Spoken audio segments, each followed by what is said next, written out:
I think what expedites the timeline to a feature is focusing on becoming full-time faster. Right. Because that's, but don't jump too early.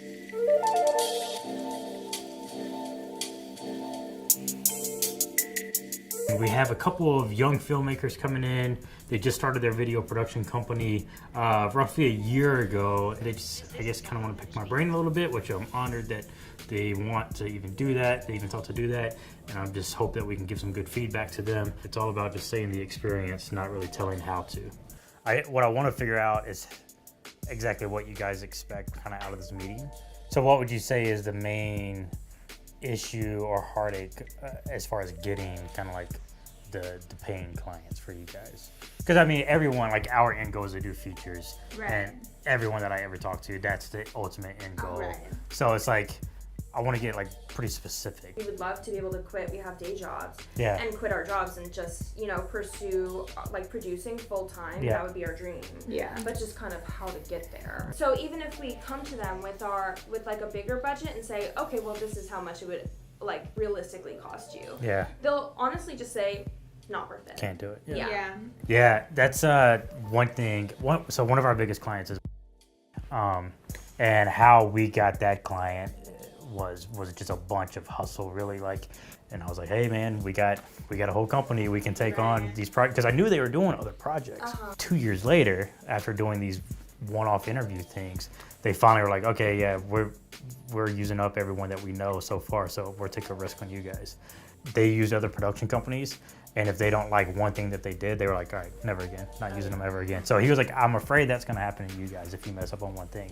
And I said, dude, I will lose these $5,000 to $1,000 gigs here and there for the bigger budget things, Right. where each video is grand. Like, I will risk that 100%. So they finally took the risk, and then ever since then, they have become probably our biggest client thus far. I wonder if it's worth, if you guys know anybody that you can just do like a little interview with, like set up, if you know someone who owns a company or someone in a new startup or someone just in communications for a big company, just offer it almost for free. Like, we're come in and we'll do an interview, or if you guys need just a simple shoot. You don't want to offer, the whole house, you know what I mean? Yeah. Like, but at least allow them to see the flyer.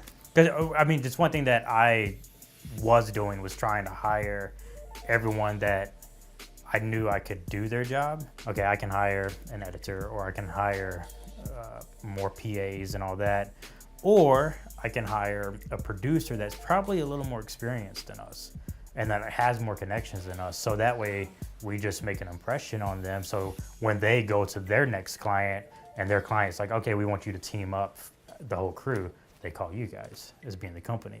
Just because it's more about relationships than it actually is almost what you're producing on screen anyway. Right. So our problem was, we had our film company that we were doing corporate work through, but we were so branded as a film company, we kept getting short film ideas. Hey, let's do this and that. I mean, literally, I got text today. My budget, he literally said my budget's $27. And like, I know it's a joke, but that joke, a lot of truth is said in jest, right? You're like, it's funny because it's true. Yeah, but the good thing is he's hitting us up as our film company. Right. So what we did is we completely separated. We came to a point where we're like, okay, our film company is this. This is where we're gonna do shorts, features, paid, non-paid, all that shit. This is where we're gonna do our film stuff through.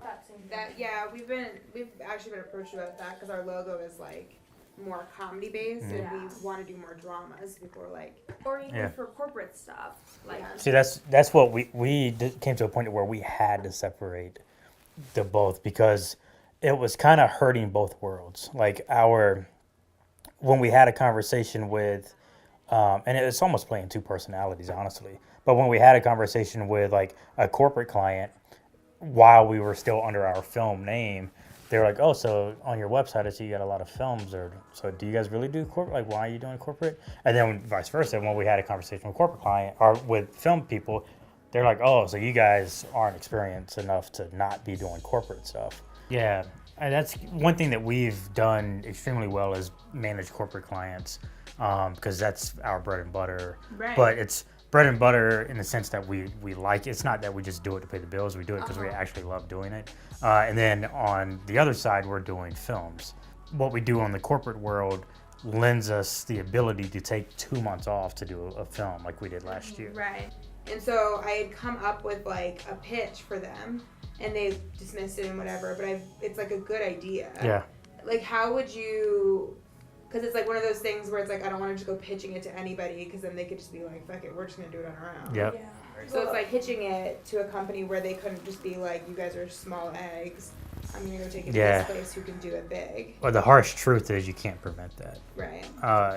To me, it's worth the risk, because if you really believe in yourself as a creative and like you can come up with another Right. idea, Right. it's worth the risk of someone taking it for the hope that they do hire you to do it.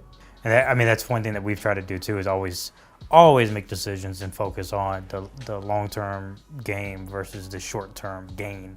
Right. And that's one thing that's super hard to do, because when you are editing or directing or shooting, like I'm a DP, and like it's hard to see the amount of money that I can make as a DP, and like see that money come into our company and know that I'm not seeing that, because Right. I was, when we first started out, I was like, all my day rates and all that I was taking in. I was like, yeah, Right. I'm banking.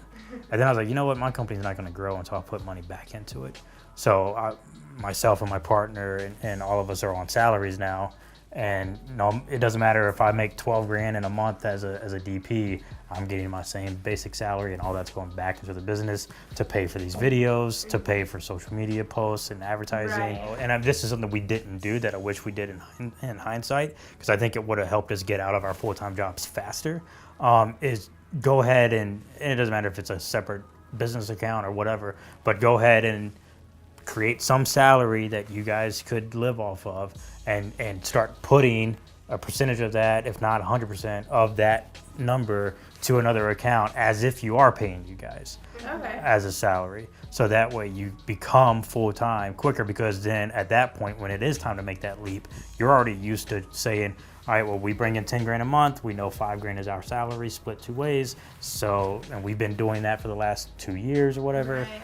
And it's that way your business doesn't take a hit, because you then are used to seeing that money not be part of the next project. Yeah. It's more of your salaries. And Yeah, that's a good idea. yeah, which I mean, it's like just patience, because it's Yeah. going to take a while.